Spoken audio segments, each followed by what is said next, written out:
kita berdoa. Bapa Surgawi, Bapa yang baik, sore hari ini kami bersyukur kami ada dalam rumah-Mu. Terima kasih Tuhan, di tengah-tengah cuaca yang kurang mendukung kami mau belajar untuk tetap setia datang kepada Engkau. Kami bersyukur untuk pemeliharaan Tuhan, penyertaan Tuhan yang berlaku bagi setiap kami yang begitu luar biasa. Sore hari ini kami mau berikan yang terbaik bagi Engkau, pujian kami, penyembahan kami bagi Engkau, karena kami tahu bahwa Engkau Allah sudah hadir di tengah-tengah kami. Kami mau memberikan penghormatan tertinggi kepada Engkau. Biarlah Engkau yang menjadi pusat penyembahan kami sore hari ini.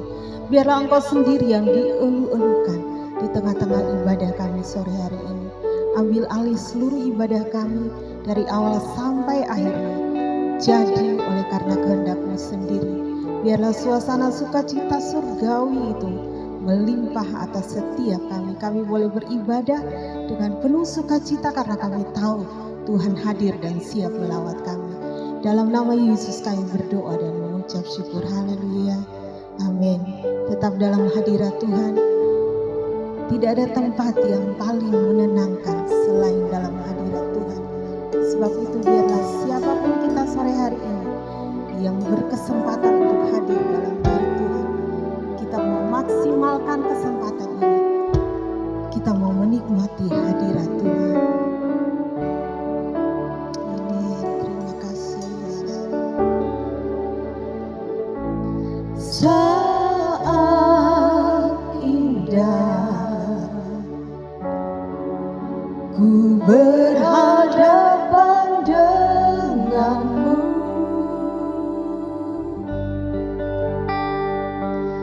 memandang wajah-Mu, Yesus kekasih jiwaku. Amin Tuhan. Bawa daku erat dalam pelukan-Mu,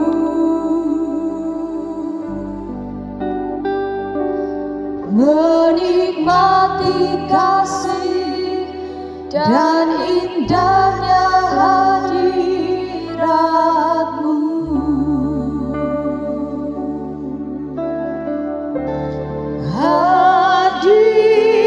Hadirat-Mu Tuhan,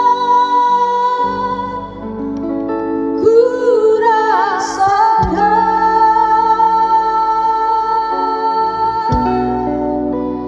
kekudusan-Mu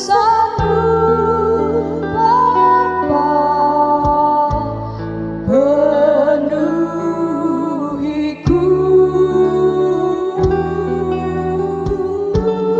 Ku rindu selalu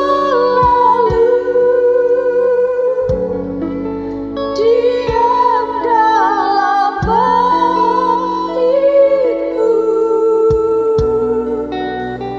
menikmati kasih anugerah-Mu.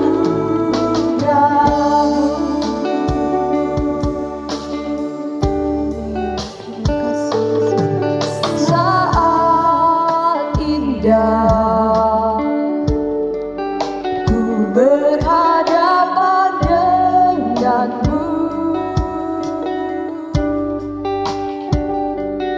mendengar suara-Mu, Yesus kekasih jiwaku.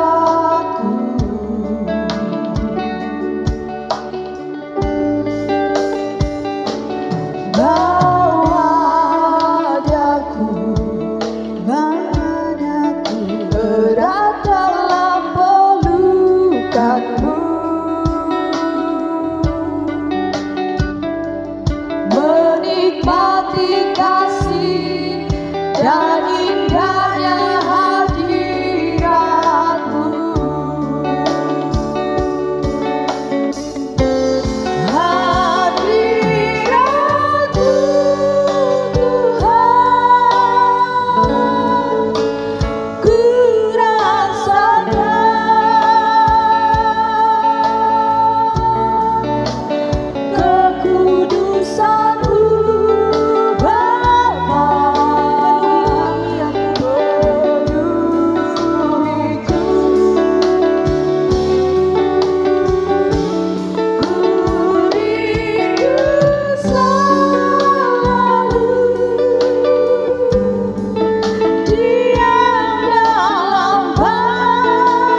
Sama-sama dengan lembut kita naikkan pujian ini. Hadirat-Mu Tuhan.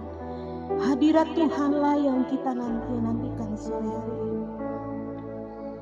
Amin. Yesus, terima kasih Tuhan. Hadirat-Mu Tuhan, ku rasakan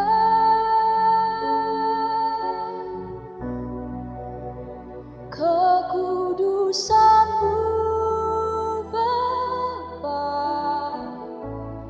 penuhiku.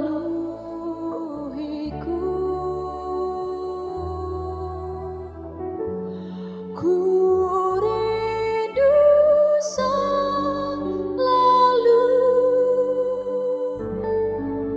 diam dalam bait-Mu, menikmati kasih. Sekali lagi nyatakan Hadirat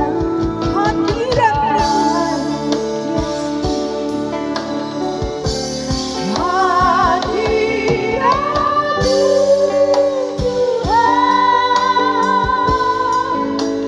ku rasakan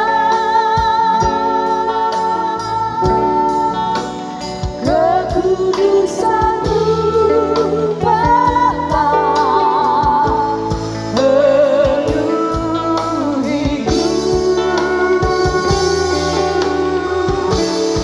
Ku rindu selalu diam dalam bait-Mu, menikmati kasih anugerah-Mu, menikmati kasih, menikmati kasih anugerah-Mu, menikmati kasih anugerah-Mu.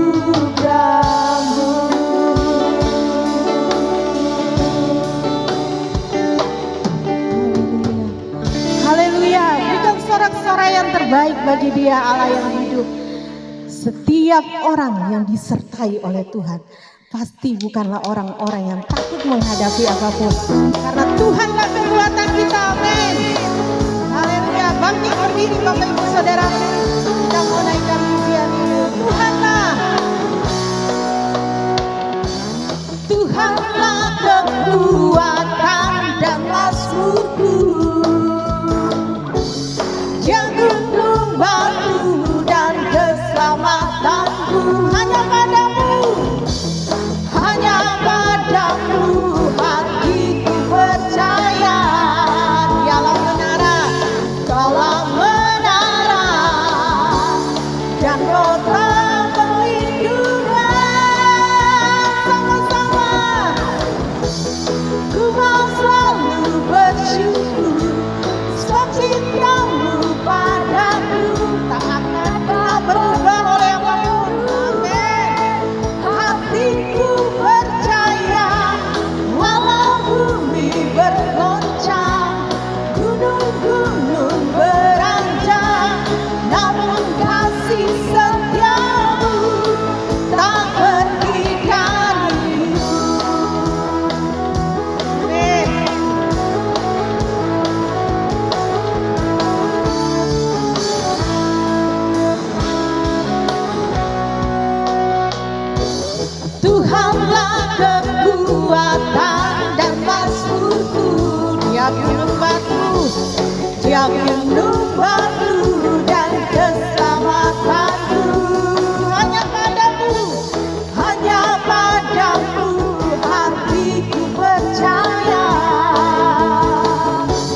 Bapak Ibu Saudaraku, kita percaya tidak ada kelelahan kalau kita ada dalam hadirat Tuhan. Amin. Kita siapkan hati untuk mendengarkan firman Tuhan. Kita percaya Dia Allah yang paling mengerti, Allah yang mengenal setiap kita lebih dari orang-orang terdekat kita. Dia tahu apa yang kita butuhkan sore hari ini. Oleh sebab itu jangan pernah ragu, jangan pernah menganggap biasa hadirat Tuhan. Mari kita sama-sama datang kepada Tuhan, nyatakan sesuatu, nyatakan secara pribadi bagi Dia. Dia Allah yang mendengar, tahu dan sangat mengerti siapa kita. Haleluya Yesus.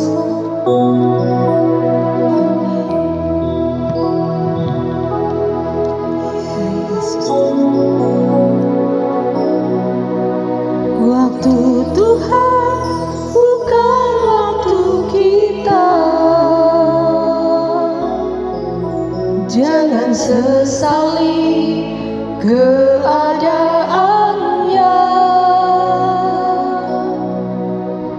Untuk semua ada waktu Tuhan.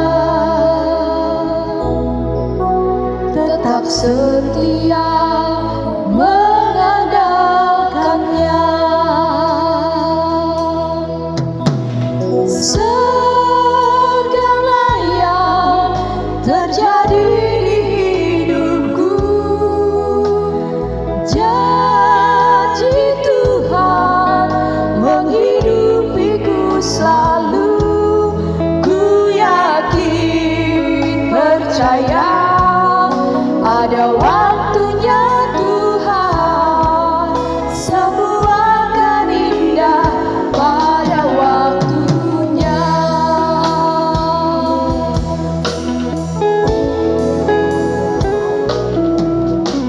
Waktu Tuhan bukan waktu kita. Jangan pernah sesali, jangan sesali keadaannya. Untuk semua ada waktu Tuhan. Tetap setia mengandalkannya. Segala yang terjadi di hidupku, janji Tuhan menghidupiku selalu. Ku yakin percaya ada waktunya Tuhan, semua akan indah pada waktunya. Segala yang terjadi di hidupku,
pujian penyembahan yang sudah dinaikkan Tuhan, biarnya boleh berbau harum dan menyenangkan hati Tuhan.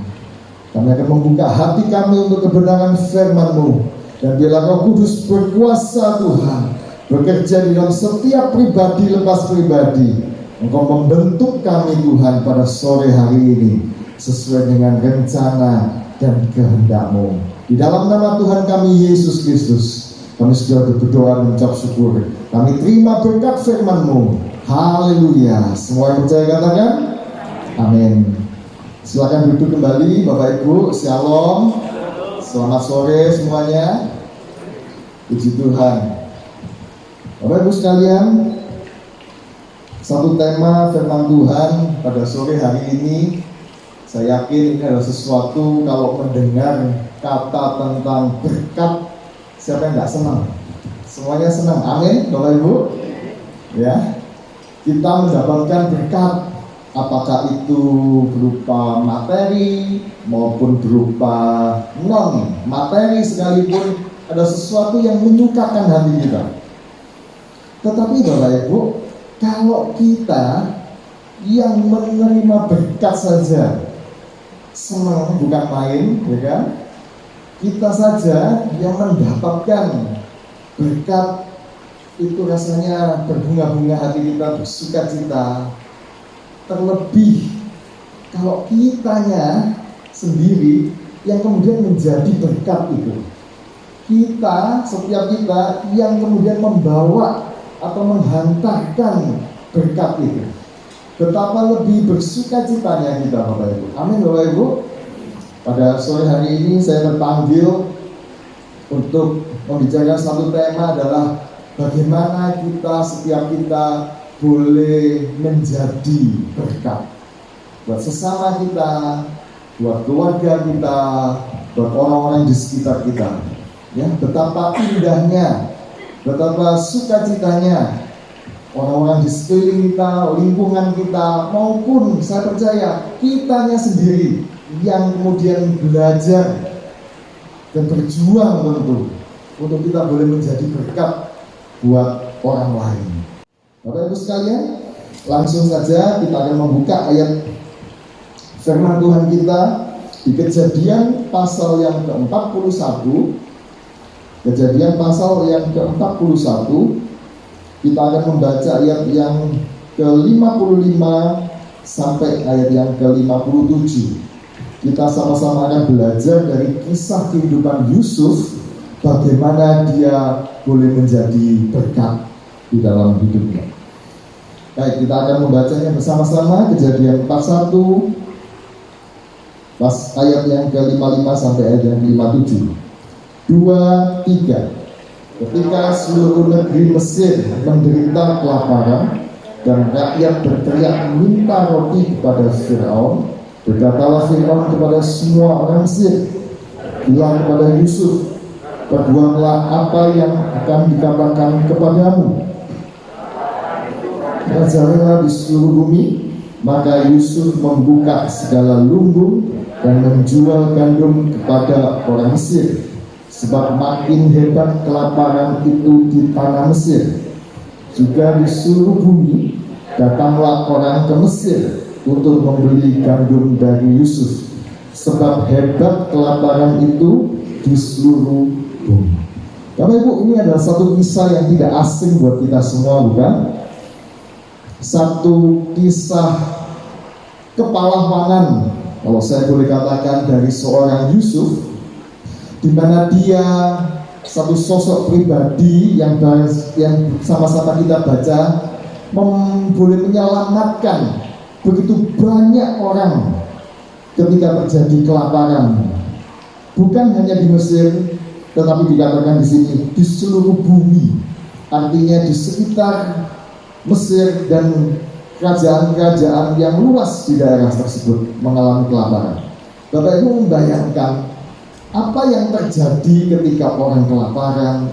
Tentu saja terancam oleh kematian. Dan ada satu sosok pribadi yang bernama Yusuf, di mana dia dipakai Tuhan untuk menjadi berkat pada waktu itu, yang akhirnya boleh menyelamatkan begitu banyak orang, saya tidak tahu apakah itu jutaan orang yang ada di Mesir dan sekitarnya, kerajaan-kerajaan sekitarnya, termasuk juga Israel. Kita tahu pada akhirnya Yakub dan keluarganya, orang-orang Israel juga mencari makanan sampai ke Mesir untuk menyelamatkan hidupnya.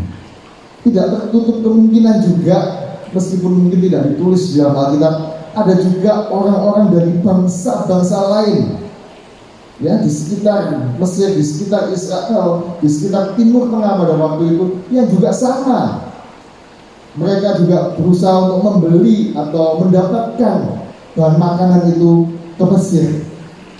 Kalau kita mungkin membandingkan dengan zaman sekarang ya Bapak Ibu, di mana masa-masa pandemi ya, ada orang yang kemudian menemukan vaksin. Waduh, boleh dianggap sebagai seorang pahlawan Bapak Ibu ya, bisa menyelamatkan, paling tidak bisa menolong berapa jutaan bahkan miliaran umat manusia yang terancam oleh penyakit COVID ini. Yang dia bisa menjadi berkat yang besar buat segala bangsa. Nah, Bapak Ibu, sama-sama kita boleh rindu juga kehidupan kita seperti halnya Yusuf. Mungkin cakupan atau luasan pengaruh kita tidak sebesar Yusuf. Mungkin kita juga bukan penemu dari vaksin ya. Tetapi paling tidak Bapak Ibu, ada satu kerinduan yang Tuhan inginkan di dalam kehidupan kita, bahwa kita juga boleh menjadi berkat seperti yang Yusuf. Kehadiran kita, keberadaan kita boleh membawa sukacita buat orang lain. Kehadiran kita, keberadaan kita bukan membawa jadi masalah Bapak Ibu, tetapi bahkan membawa sukacita buat lingkungan sekitar kita. Betapa indahnya Bapak Ibu kalau kemana-mana kita ada di tempat itu ya, ke siapapun yang kita jumpai, orang itu jadi merasakan aura positif, bukan sekedar perasaan, tetapi betul-betul ada sesuatu yang didapatkan. Betapa indahnya hal itu ya. Dan saya percaya kita semua yang ada di tempat ini rindu untuk menjadi berkat. Amin. Siapa yang rindu jadi berkat, angkat tangan. Oke, puji Tuhan. Kalau nggak angkat tangan, nanti angkat kaki ya. Tapi nggak bisa ya, hujan masih ada. Puji Tuhan. Bapak Ibu sekalian, sama-sama kita akan membuka yang pertama di Kejadian pasal 37. Kejadian pasal 37, saya akan membacakan ayat yang kedua dan ayat yang ke-13 ya.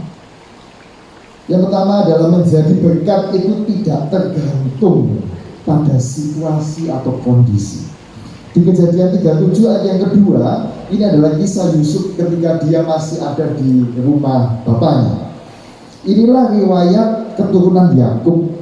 Yusuf tatkala berumur 17 tahun, jadi masih muda, biasa menggembalakan kambing domba bersama-sama dengan saudara-saudaranya. Bapak Ibu sekalian, Yusuf juga tidak berpangku tangan, meskipun dia disebutkan di ayat yang lain dia adalah anak kesayangan dari ayahnya si Yakub. Tetapi mungkin kesalahan Yakub untuk menganakmaskan si Yusuf ini tidak kemudian ditanggapi begitu saja dengan pongah ya oleh si Yusuf Bapak Ibu. Tapi dia juga rupanya sama-sama dengan saudara-saudaranya juga mau bekerja, membantu orang tua, membantu keluarga untuk juga menggembalakan kambing domba. Ya, pada waktu itu adalah pekerjaan yang umum. Pada waktu itu yang dilakukan oleh orang-orang, termasuk juga keluarga Yakub, adalah sebagai peternak ya Bapak Ibu ya, menggembalakan kambing domba. Dan Yusuf pun terlibat di dalamnya. Di ayat yang ketiga pada Yusuf, bukankah saudara-saudaramu menggembalakan kambing domba dekat Sikan? Marilah engkau kusuruh kepada mereka. Saud Yusuf, ya Bapa. Ketika kemudian saudara-saudaranya mengembalakan kambing domba agak lebih jauh lagi dari tempatnya pada waktu itu, rumahnya Yakub Bapak Ibu, Yusuf, Yakub juga menyuruh si Yusuf untuk menengok, melihat kabar dari saudara-saudaranya. dan perintah itu pun kemudian dilakukan, ditaati oleh si Yusuf. Kita lihat di sini ketika Yusuf masih ada di rumah sebagai anak, bahkan anak kesayangan sekalipun, usianya masih sangat-sangat muda, Yusuf pun bisa menjadi berkat buat keluarganya, ya. Sekalipun mungkin dia, kita tahu, diperlakukan dengan tidak semena-mena oleh saudara-saudaranya karena saudara-saudaranya iri bahwa itu, tetapi Yusuf masih mempunyai satu hati untuk boleh menjadi berkat buat keluarganya. Yang kedua, Bapak Ibu, kita lihat di Kejadian 39 ayat yang keempat, ayat yang kelima. Ini adalah ketika Yusuf ada di rumah Potifar sebagai budak. Tadi sebagai anak, sekarang sebagai budak. Maka Yusuf mendapat kasih tuannya dan ia boleh melayani dia. Kepada Yusuf diberikan kuasa atas semuanya, segala miliknya diserahkan kepada Yusuf. Ayat 5. Sejak ia memberi kuasa dalam rumahnya dan atas segala miliknya kepada Yusuf, Tuhan memberkati rumah orang Mesir itu, rumah Potifar itu, karena Yusuf. Sehingga berkat Tuhan ada atas segala miliknya, baik yang ada di rumah maupun yang di ladang. Sekalipun dia saat ini bukan lagi sebagai anak, tidak lagi di rumahnya sendiri, tapi keinginan untuk menjadi berkat itu tetap menyala-nyala di dalam kehidupan Yusuf. Sekalipun dia hanya sebagai budak saja di tempat pengasingan di Mesir, jauh sekali dari rumahnya, sebagai seorang budak yang tidak berharga, tidak dipandang sama sekali, tidak mempunyai hak apapun, Bapak Ibu, tetapi keinginannya untuk menjadi berkat buat tuannya, buat orang yang kemudian membelinya, itu begitu berapi-api, begitu menyala-nyala. Sehingga dikatakan di sini Tuhan memberkati rumah Potifar, rumah orang Mesir itu, karena Yusuf. Yusuf memberikan segalanya, rajin bekerja, ya, tidak melihat statusnya sekalipun sebagai seorang budak, tidak melihat kondisinya hanya sebagai seorang di pengasingan, seolah-olah Yusuf tidak lagi mempedulikan kondisi-kondisi yang negatif yang menekan dirinya, tetapi dia tetap mau untuk kemudian menjadi berkat dimanapun dia berada. Sampai yang ketiga, Bapak Ibu, di penjara sebagai tahanan. Di Kejadian 39 ayat yang ke-22 dan Kejadian 40 ayat yang ke-8. Kita melihat di situ di Kejadian 39 ayat yang ke-22, kepala penjara mempercayakan semua tahanan di dalam penjara itu kepada Yusuf, dan segala pekerjaan yang harus dilakukan di situ dialah yang mengurus. Sampai difitnah dan dipenjara sekalipun, Yusuf tidak kehilangan geloranya untuk kemudian ingin menjadi berkat dimanapun dia berada. Sampai-sampai dia mengurus semua urusan di penjara itu dan melakukannya dengan baik. Dan di ayat yang ke pasal 40 ayat yang ke-8, ketika dia bertemu dengan juru minuman raja yang juga sama-sama menjadi tahanan, dia mengatakan, bukankah Allah yang menerangkan arti mimpi? Ceritakanlah kiranya mimpimu itu kepadaku. Yusuf ingin membantu sesama tahanan ketika dia curhat, ya, dan kemudian mukanya muram. Yusuf memperhatikan, Yusuf berempati, dan kemudian ingin menolong apa masalahnya.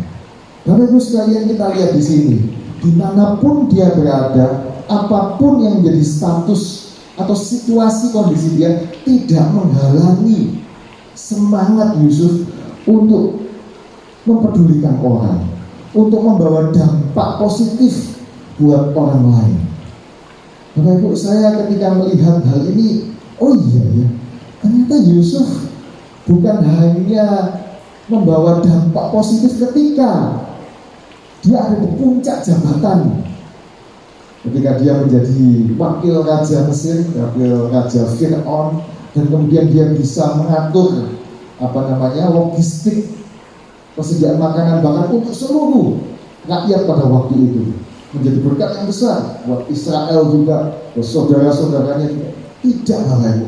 Bahkan kita lihat di sini sepanjang kehidupan, mulai dari muda sekali, mulai dari rumah sampai di rumah Potifar, sampai di penjara sekalipun, kehidupan Yusuf diwarnai dengan memberikan dampak yang positif, yang baik buat orang-orang yang ditemuinya, buat orang-orang di mana dia bertemu, berada. Dia selalu memberikan dampak-dampak yang positif, menjadi berkat buat orang-orang itu. Tanpa peduli apapun statusnya, apapun kondisinya pada waktu itu, mau jadi budak lah, mau jadi anak emas lah, mau jadi tahanan lah, mau jadi wakil raja, tidak ada masalah buat Yusuf.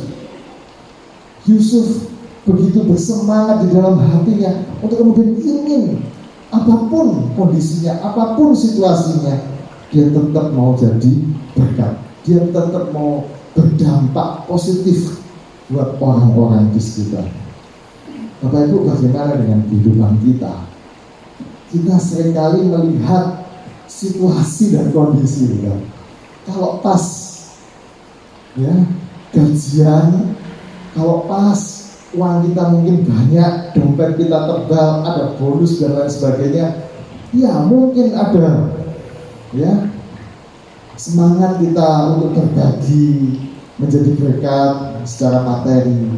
Atau mungkin ketika mood kita bagus, oleh karena satu dan lain hal, ya kita bersuka cita, kita merayakan sesuatu mungkin, ya kita mendapatkan sesuatu, kemudian kita juga punya semangat untuk berbagi kepada orang lain. Tetapi kadang-kadang ketika kita ada di bawah, ketika kita mungkin sedang berkekurangan, kadang-kadang kita melihat situasi kondisi ini, ya mungkin belum saatnya saya menjadi berkat buat orang lain.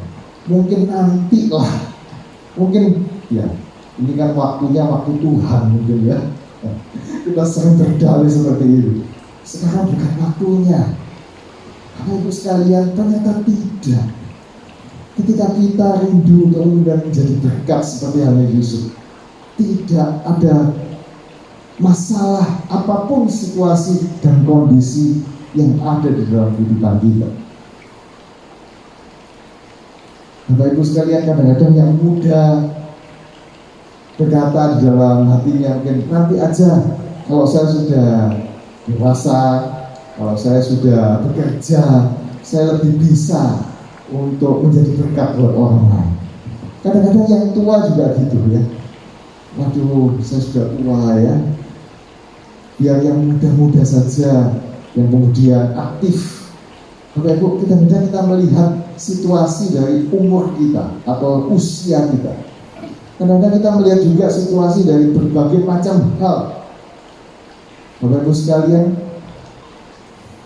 biarlah semuanya itu tidak menghalangi kita ya, untuk kita kemudian bersemangat memberikan dampak, menjadi berkat buat orang lain. Bapak Ibu sekalian, coba kita lihat satu ayat lagi di Lukas pasal 5 ayat yang kedua dan ayat yang ketiga. Lukas pasal 5 ayat yang kedua dan ayat yang ketiga. Ini adalah cerita ketika Tuhan bertemu untuk pertama kalinya kepada Simon Petrus. Ia melihat dua perahu di tepi pantai, nelayan-nelayannya telah turun dan sedang membasuh jalannya.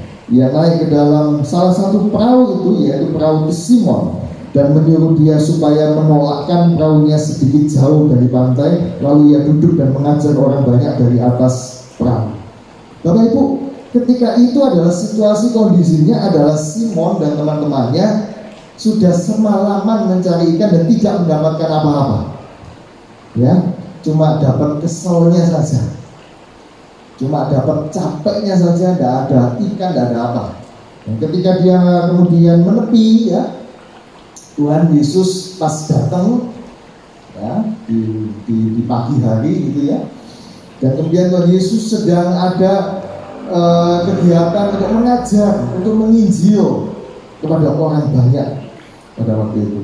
Dan Yesus membutuhkan satu tempat atau sarana yang lebih strategis untuk kemudian mengajar lebih banyak orang. Jadi dia membutuhkan perahu. Bapak Ibu, kita lihat di sini sebetulnya apa yang diminta atau apa yang diinginkan Tuhan dari kehidupan Simon Petrus.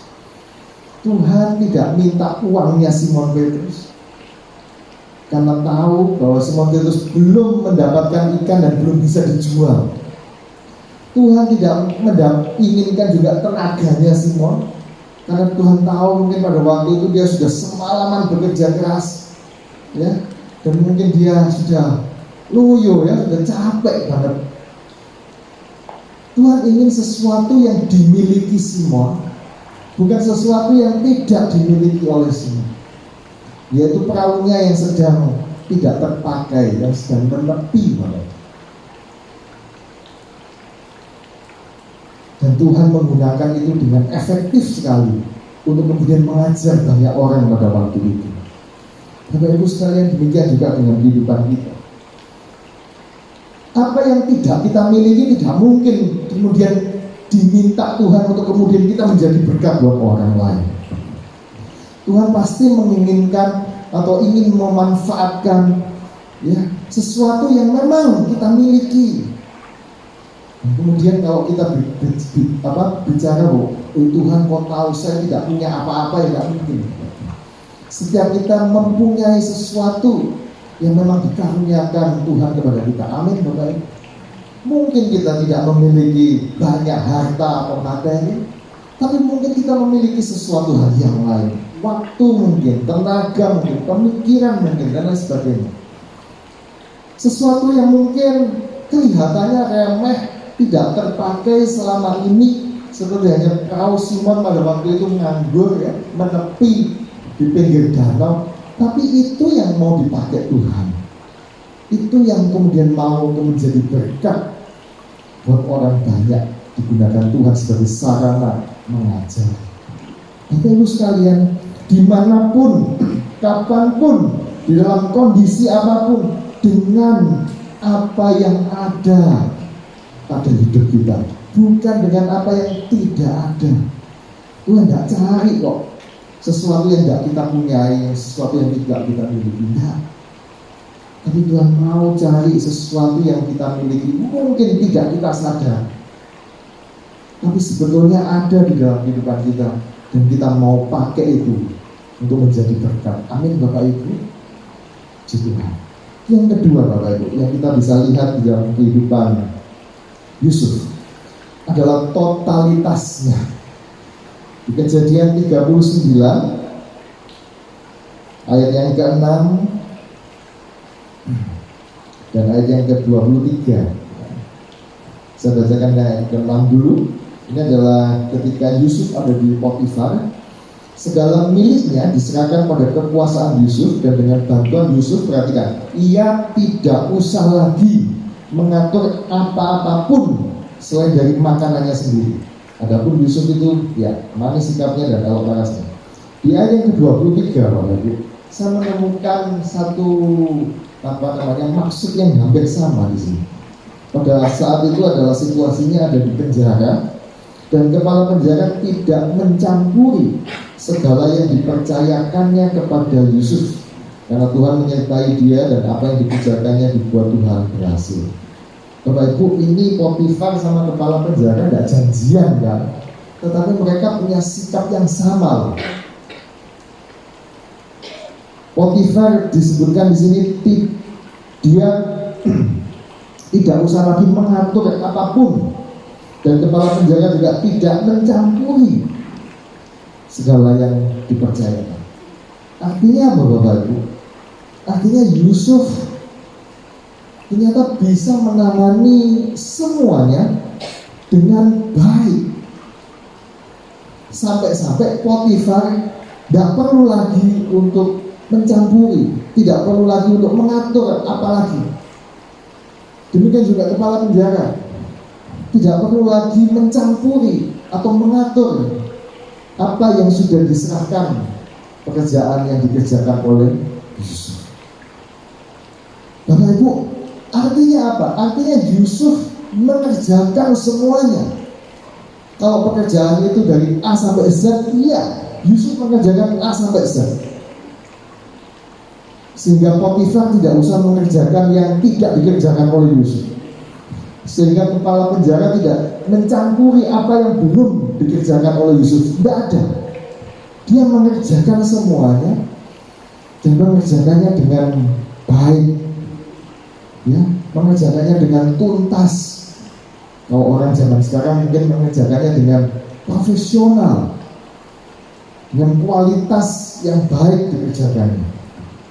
Bapak Ibu sekalian, ini adalah sesuatu yang mencelikkan mata saya juga, ya, menyadarkan saya, oh iya, tentu ketika Yusuf mengerjakan semuanya, sehingga Potifar dan kepala penjara tidak lagi campur tangan, tidak lagi perlu mengatur apa-apa karena sudah dikerjakan semuanya oleh Yusuf. Ya, kalau misalnya pekerjaan rumah tangga ya, dari pagi ya, apa pagi biasanya, nyapu, ngepel, sudah dikerjakan. Terus cuci baju, semuanya sudah dikerjakan. Masak dikerjakan, setrika sudah dikerjakan. Tadi sebelumnya jemur pakaian sudah dikerjakan. Semua sudah dikerjakan. Sehingga tidak perlu lagi mengatur apa lagi, ya. Tidak perlu mencampur apa lagi. Semua sudah dikerjakan, semua sudah beres. Bapak Ibu sekalian, artinya apa? Artinya Yusuf pun mengerjakan banyak hal di sini. Yusuf membutuhkan usaha yang tidak ringan, Bapak Ibu, untuk mengerjakan semuanya itu. Tentu Yusuf mengeluarkan segala macam tenaganya, pikirannya, segala macam yang ada padanya untuk bisa mengerjakan semuanya, dan semuanya dikerjakan dengan baik. Saya membayangkan kalau saya saja mungkin mengurus pekerjaan rumah tangga sendirian tanpa istri saya kemudian ikut mengatur dan mencampuri, berat Bapak Ibu ternyata. Tapi Yusuf di dalam konteks ini dia mengerjakan semuanya. Artinya dia bekerja dengan sangat keras Bapak Ibu untuk bisa mengerjakan semuanya, dan semuanya tuntas, baik dikerjakan. Kita boleh belajar tentang totalitas di dalam mengerjakan apa yang memang dipercayakan buat kita. Dan totalitas yang dimiliki Yusuf inilah yang kemudian menjadi berkat buat orang-orang di sekitarnya, buat Potifar, buat kepala penjara. Saya percaya ketika kita juga memiliki totalitas yang sama, kita memberikan dengan segenap hati kita, segenap kemampuan kita, segenap mungkin akal budi kita, tenaga kita, tentu ada hal yang baik yang bisa dirasakan oleh orang lain. Ada hal yang positif yang boleh berdampak kepada orang lain. Tetapi sebaliknya Bapak, ketika kita mengerjakannya hanya setengah-setengah, ya nggak niat, ya nggak niat lah ya, tentu bukan hal yang baik yang bisa dirasakan oleh orang lain. Bapak Ibu sekalian, coba kita perhatikan satu ayat lagi di Kolose 3 ayat yang ke-23 dan 24. Kolose 3 ayat 23 dan 24. Apapun juga yang kamu perbuatlah dengan segenap hatimu, seperti untuk Tuhan dan bukan untuk manusia. Kamu tahu bahwa dari Tuhanlah kamu akan menerima bagian yang ditentukan bagimu sebagai upah. Kristus adalah Tuhan dan kamu adalah hamba. Bapak Ibu sekalian, inilah motivasi dan orientasi. Motivasi adalah sesuatu yang bisa mendorong Yusuf melakukan, dan orientasi adalah tujuan apa yang mau dicapai oleh Yusuf. Ternyata ini Bapak Ibu, dia bisa melakukannya dengan totalitas karena dia bisa melakukannya. Karena apa? Karena motivasinya yang mendorong dia, dan orientasinya yang dia tuju adalah semata-mata Tuhan. Kenapa saya mengatakan seperti itu Bapak Ibu? Saya membayangkan ketika dia menjadi budak itu bisa enggak sih merdeka sendiri, bebas sendiri? Tidak bisa Bapak Ibu kalau tidak dibebaskan oleh tuannya atau ada orang yang menebus. Serajin apapun dia bekerja, mau 24 jam sehari, ya 7 hari seminggu, tidak pernah libur, Kalau tuannya tidak membebaskan dia, atau ada yang orang nebus dia tidak bebas. Budak, tidak punya hak apa-apa. Kalau dia tidak punya orientasi dan motivasi kepada Tuhan, buat apa dia bekerja sekeras itu buat motivasi? Tidak ada gunanya. Ya, kaki jadi kepala, kepala jadi kaki pun dia tidak akan bebas. Tidak ada manfaatnya buat dia, Bapak Ibu. Kalau motivasinya hanya manusia, kalau motivasinya hanya ingin bebas, tidak bisa, Bapak Ibu. Tapi dia melakukan itu semua untuk apa? Motivasinya adalah Tuhan. Pasti ada motivasi yang jauh lebih mulia, sehingga dia tetap mau melakukannya. Melakukan semua pekerjaan di rumah Potifar tanpa Potifar ikut campur. Demikian juga menjadi seorang tahanan di penjara. Ini kasusnya juga kasus, ya meskipun fitnah ya Bapak Ibu, kita tahu itu adalah mencoba untuk perzinahan ya, memperkosa dari istri Potifar. Sekalipun itu fitnah ya. Apakah kemudian Yusuf berpikir, ya saya tahanan, kemudian dia akan berbuat baik karena kelakuan baiknya dia akan dilepaskan? Tidak akan, Bapak Ibu. Bahkan sebetulnya kalau banyak penafsir Alkitab mengatakan sebetulnya hukuman yang pantas untuk seorang yang memperkosa atau berzina dengan istri dari kepala pengawal raja adalah hukuman mati ya. Banyak penafsir Alkitab yang sebetulnya mengatakan Yusuf sebetulnya kalau mau fair ya, ini tentu di luar fitnah ya Bapak Ibu ya, itu mestinya dihukum mati. Ya kalaupun lebih ringan sedikit, ya mungkin seumur hidup lah. Ya, saya tidak tahu kondisi penjara di Mesir pada waktu itu ya. Tetapi saya membayangkan kalau selayaknya dengan tuduhan seperti itu harusnya hukuman mati. Kalaupun Yusuf tidak mati ya paling tidak seumur hidup. Artinya apa? Tidak ada kans berbuat kelakuan yang baik sekalipun kemudian ada remisi, ada gerasi, tidak ada Bapak Ibu. Ya kita beda ya, kalau kita mungkin kita kenal seperti itu. Hukuman bisa dipotong-potong ya. Ketika ada koruptor mungkin yang kaya masuk penjara, dia menggunakan hartanya untuk membantu penjara, membantu dan macam-macam ya, berbuat baik ya, membangunkan ini, kemudian macam-macam. Tentu itu kelakuan baik itu diperhitungkan, Bapak. Tetapi saya percaya pada waktu itu tidak ada sistem seperti itu. Jadi buat apa Yusuf kemudian membantu kepala penjara mengurusi semuanya Bapak, sampai kepala penjara tidak ikut campur lagi, entah itu kebersihannya, entah itu makanannya, entah itu apa saja lah. Saya tidak tahu apakah Yusuf juga bantu bersih-bersih, bantu masak, bantu macam-macam. Buat apa? Toh dia tidak akan dibebaskan. Pasti ada motivasi yang jauh lebih tinggi dari sekedar motivasi dunia, yaitu motivasi dan orientasi kepada Tuhan saja. Bapak Ibu, coba ya kita mau mencontoh seperti halnya Yusuf. Kalau orientasi mungkin hanya untuk kepentingan pribadi kita nggak bisa total seperti yang Tuhan inginkan. Tapi kalau orientasi kita seperti itu untuk Tuhan, dan kita tahu di ayat yang ke-24, dari Tuhanlah kamu akan menerima bagian yang ditentukan bagimu sebagai upah. Dari Tuhan kita mendapatkan upah. Maka itu menjadi satu dorongan, motivasi dan juga orientasi yang jauh lebih besar untuk kita boleh berdampak buat orang lain.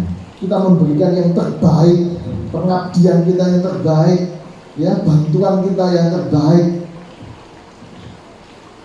sehingga kita boleh menjadi berkat yang efektif buat orang lain. Amin Bapak Ibu. Ya, totalitas itu penting Bapak Ibu. Kalau di kedokteran Bapak Ibu ada penyakit-penyakit tertentu yang membutuhkan jangka waktu pengobatan itu tertentu juga.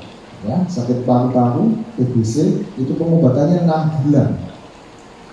Kalau hanya diselesaikan kurang dari 6 bulan, katakanlah 2-3 bulan, kemudian orangnya males minum obat, ya, itu tidak jadi sembuh, tapi justru malah ada resiko untuk kebal kumat. Artinya apa? Pengobatannya diulang dengan dosis dan obat yang jauh lebih tinggi lagi. Jadi Bapak Ibu, ketika kita tidak total, kita hanya setengah-setengah saja, itu bukannya kita tidak jadi berkat, atau kita hanya setengah-setengah saja jadi berkat, tapi justru malah jadi masalah, Bapak Ibu. Karena itu totalitas seperti halnya Yusuf ini diperlukan buat setiap kita dalam mengerjakan apapun, ya. Orientasinya, motivasinya adalah hanya untuk siapa? Tuhan. Amin Bapak Ibu. Yang ketiga Bapak Ibu, di Kejadian pasal yang ke-41, di sini Yusuf boleh mempersiapkan segala sesuatunya dengan sadar ketika dia boleh menjadi berkat. Kejadian 41 ayat 34. Baiklah juga tuanku Fir'aun berbuat begini, yakni menempatkan penilik-penilik atas negeri ini dalam 7 tahun kelimpahan, memungut 1/5, 20% ya, dari hasil tanah Mesir. Ayat 35. Mereka harus mengumpulkan bahan makanan dalam tahun-tahun yang baik yang akan datang di bawah kuasa Tuanku, menimbun gandum-gandum itu di kota sebagai bahan makanan serta menyimpannya. Ayat 54. Mulailah datang 7 tahun kelaparan seperti yang telah dikatakan Yusuf, dan dalam segala negeri ada kelaparan, tetapi di seluruh negeri Mesir ada roti. Bapak sekalian, ketika di seluruh dunia, ya, di seluruh negeri pada waktu itu terjadi kelaparan, di Mesir ada roti. Tentu saja kemudian inilah yang menjadi berkat buat Yakub, buat Israel, juga buat bangsa-bangsa yang lain yang datang mencari bahan makanan ke Mesir. Bapak Ibu perhatikan ayat 54, itu adalah happy endingnya. Ada roti di Mesir.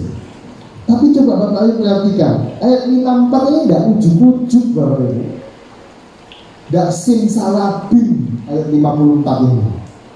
Abad-abad ya.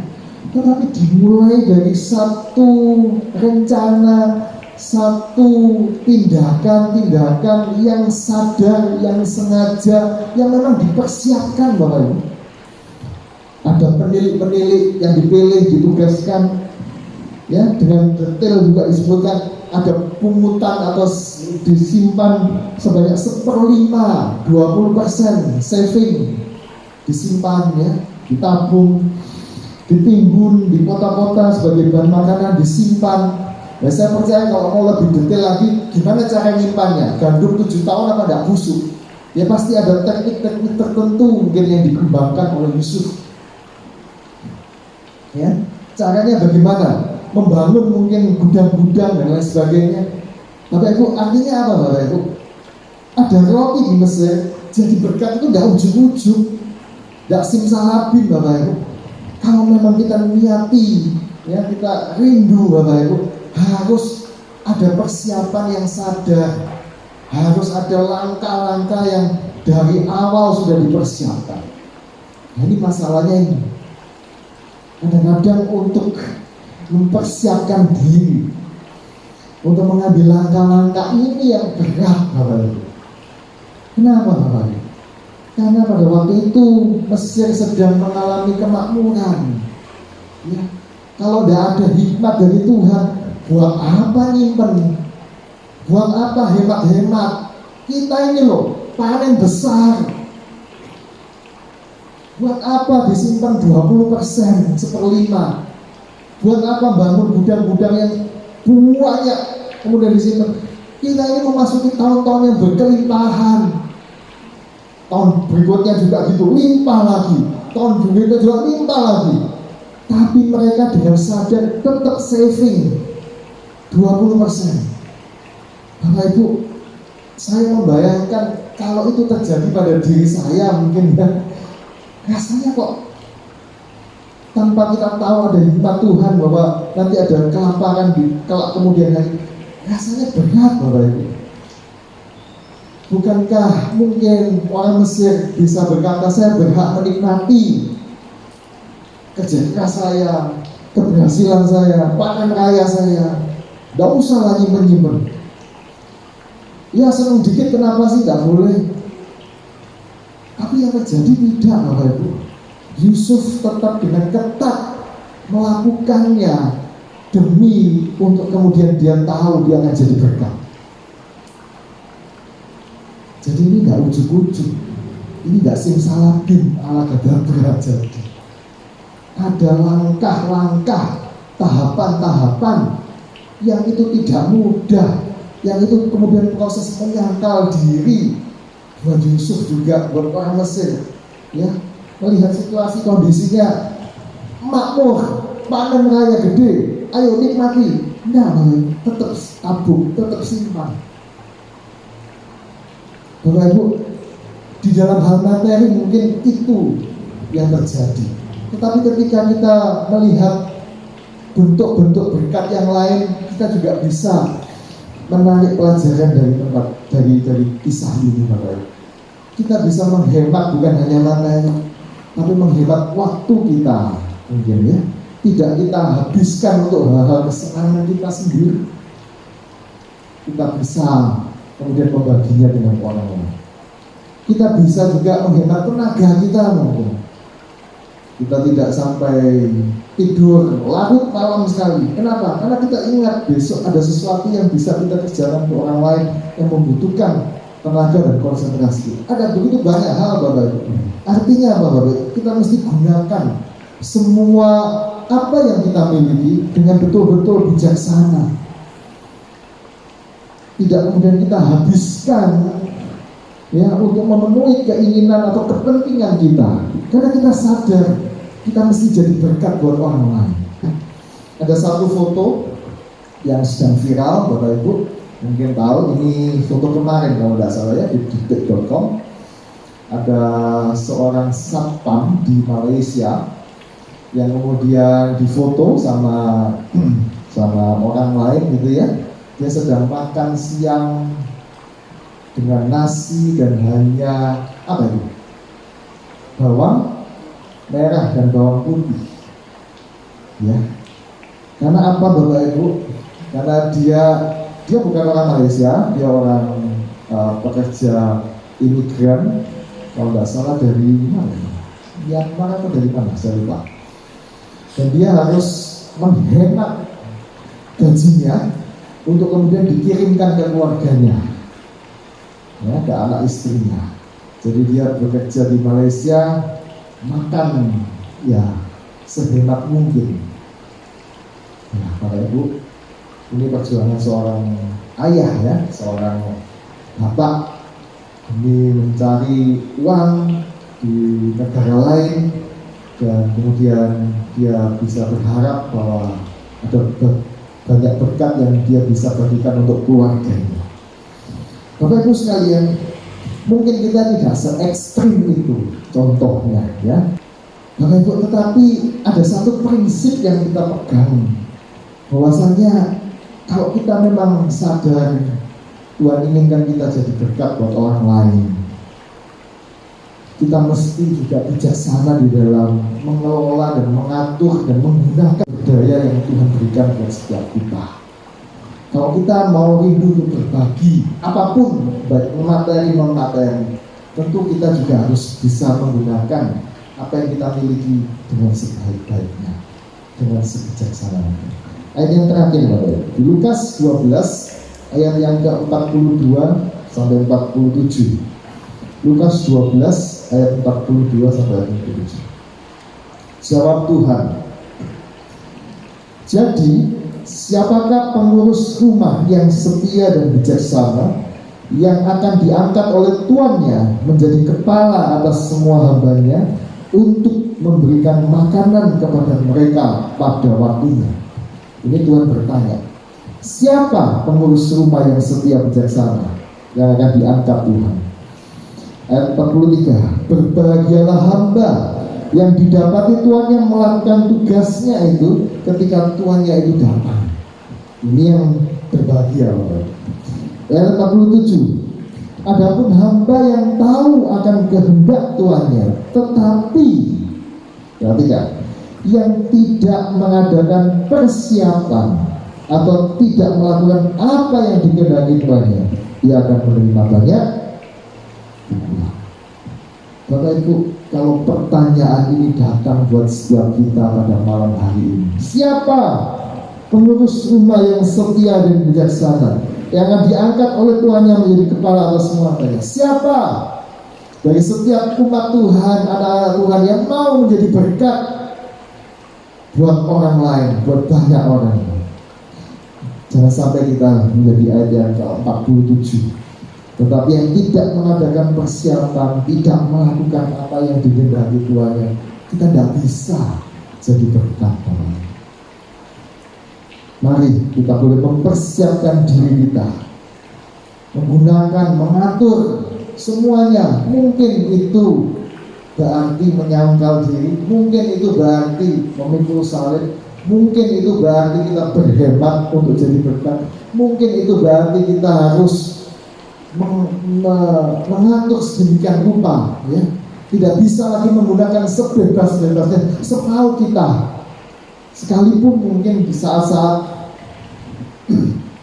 kita merasa ingin menikmatinya, tetapi dengan satu kesadaran, Tuhan, aku mau mengadakan persiapan, aku mau melakukan apa yang memang Tuhan inginkan dalam hidupku.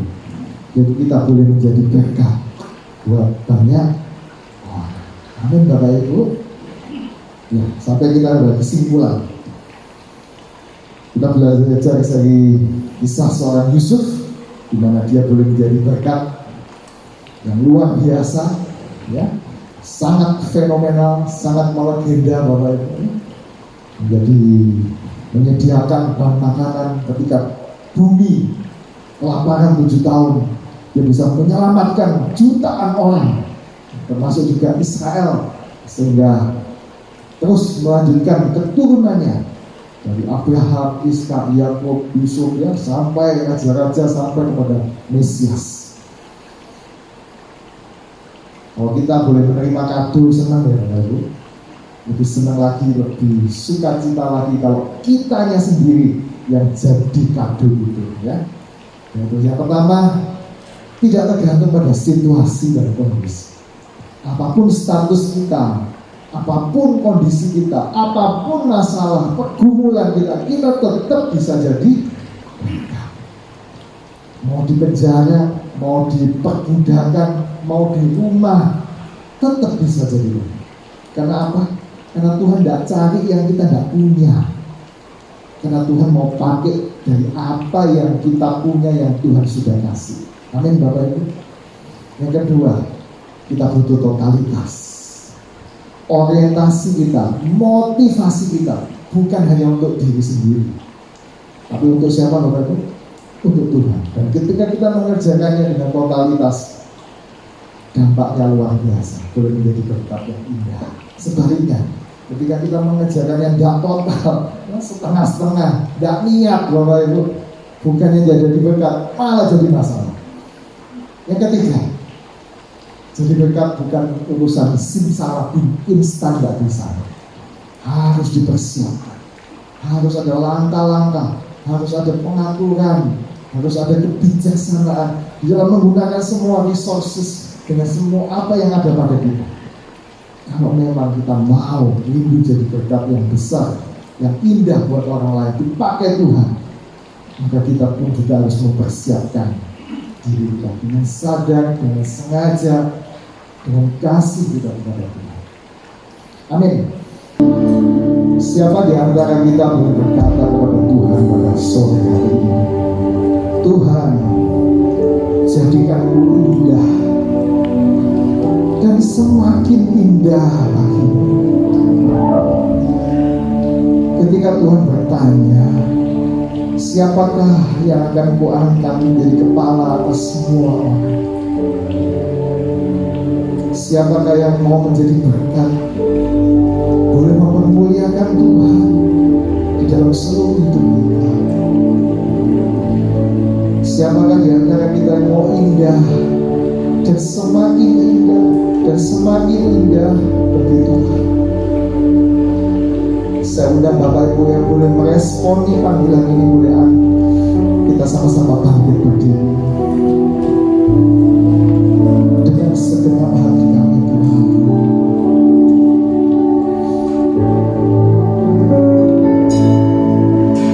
Dengan segenap hati dan jiwaku,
jadikan semakin indah dan semakin indah di hadapan Tuhan.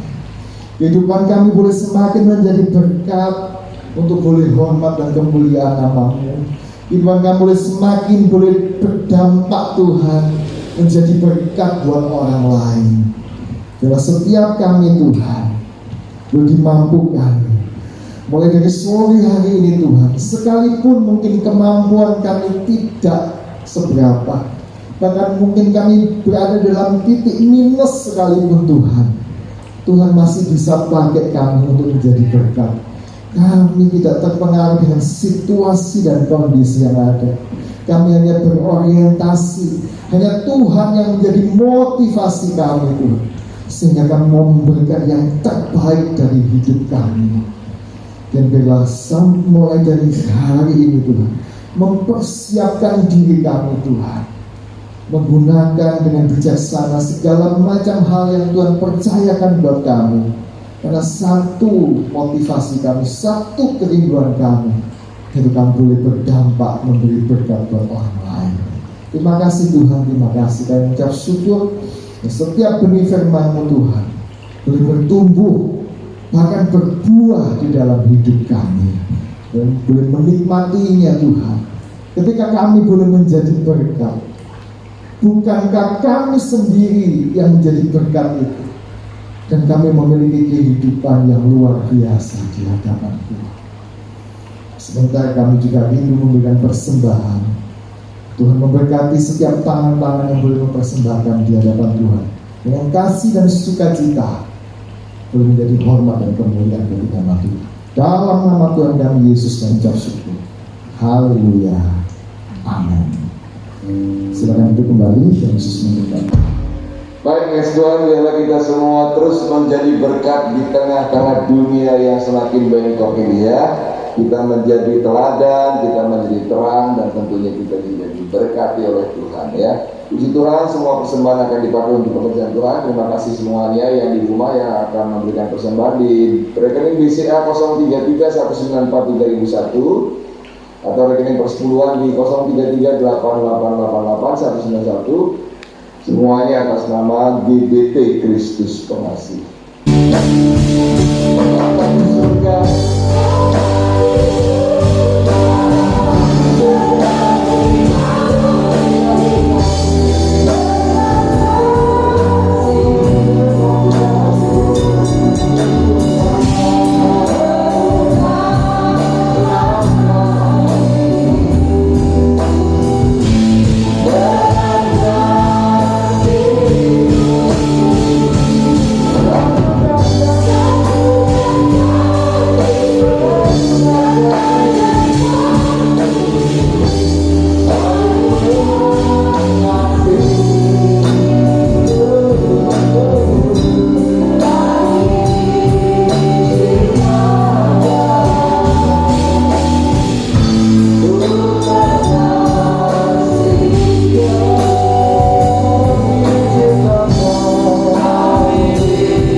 Betapa indahnya orang-orang yang menjadi berkat bagi yang lain. Sebab sebelum dia memberkati, dia sudah dipenuhkan dengan berkat itu. Kami semua dipenuhkan dengan berkat Tuhan, sehingga kami semua dimampukan untuk memberkati mereka yang lain. Terima kasih Tuhan untuk firman-Mu yang sudah datang dalam kehidupan kami. Kau melihat dan menilik satu persatu umat-Mu. Kau melihat isi hati mereka Tuhan.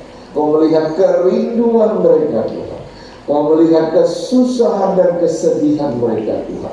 Engkau yang melawat, Engkau yang menyembuhkan, Engkau yang memberi semangat yang baru, Engkau memberi pengharapan kepada umat-Mu. Hari ini kami datang Tuhan, hati kami terus ingin berpaut dan beribadah kepada-Mu. Kami datang dengan hati yang direndahkan di hadapan-Mu, mendengar suara-Mu, dan mau menjadi pelaku-pelaku firman-Mu. Terima kasih Tuhan, terima kasih. Segala iman yang dikerjakan tak pernah sia-sia. Tuhan memperhitungkan semua menjadi kebenaran bagi kami semua, ketika kami dengan cinta kepada Tuhan beribadah kepada Allah. Kami berdoa untuk saudara-saudara kami yang sedang sakit Tuhan. Kami serahkan Bu Marta ke dalam tangan kasih kemurahan-Mu. Adik Pak David, kiranya Tuhan jamah, memberi semangat yang baru, mengubah hidupnya, dan biarlah setiap kami juga boleh menjadi berkat bagi yang lain untuk saling mendoakan, saling menguatkan satu dengan yang lain. Kami serahkan istrinya Pak Yusuf yang masih ada di rumah sakit Tuhan. Biarlah Tuhan menggunakan tangan dokter dan peralatan-peralatan untuk menyelamatkannya Tuhan, sebab tangan Tuhan sendiri yang bekerja.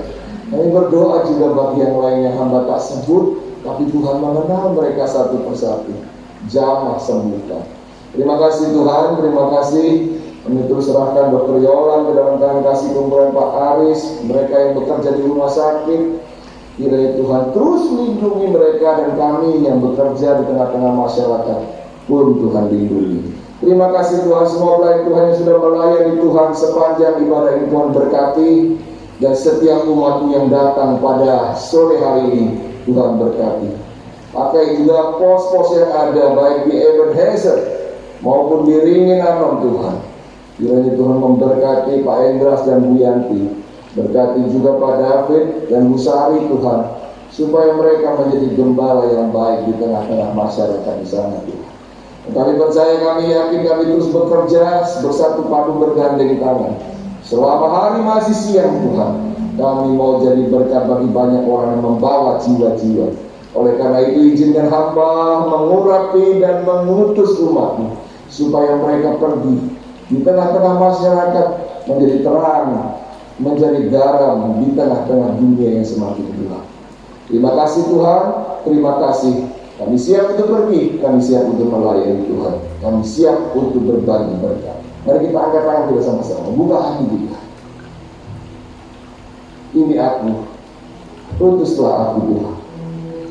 Seperti halnya Yusuf Tuhan. Kami tahu tidak mudah Tuhan.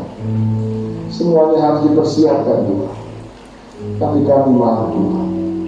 Walaupun sulit, kami mau Tuhan. Dengan penuh totalitas Tuhan, kami percaya Tuhan akan tolong. Oleh karena itu urapi kami semua dengan minyak yang baru, dengan anggur yang baru, dengan kekuatan yang baru, dengan sukacita yang baru. Roh Kudus-Mu bekerja, menjamah setiap hati, dan memberi kekuatan kepada kami untuk menjadi pelayan yang setia. Tuhan memberkati engkau dan melindungi engkau. Tuhan menyinari engkau dengan wajahnya dan memberi engkau kasih. Tuhan menghadapkan wajahnya kepadamu dan memberi engkau damai sejahtera. Pulanglah dengan membawa berkat yang besar dari surga. Berkat damai dari Allah Bapa, cinta kasih sayang dari Tuhan Yesus Kristus, persekutuan dengan Roh Kudus menyertai-mu, memberkati, mengurapi dari sekarang sampai selama-lamanya. Terima berkat-berkat Tuhan, terima berkat-berkat Tuhan, terima berkat-berkat Tuhan ini di dalam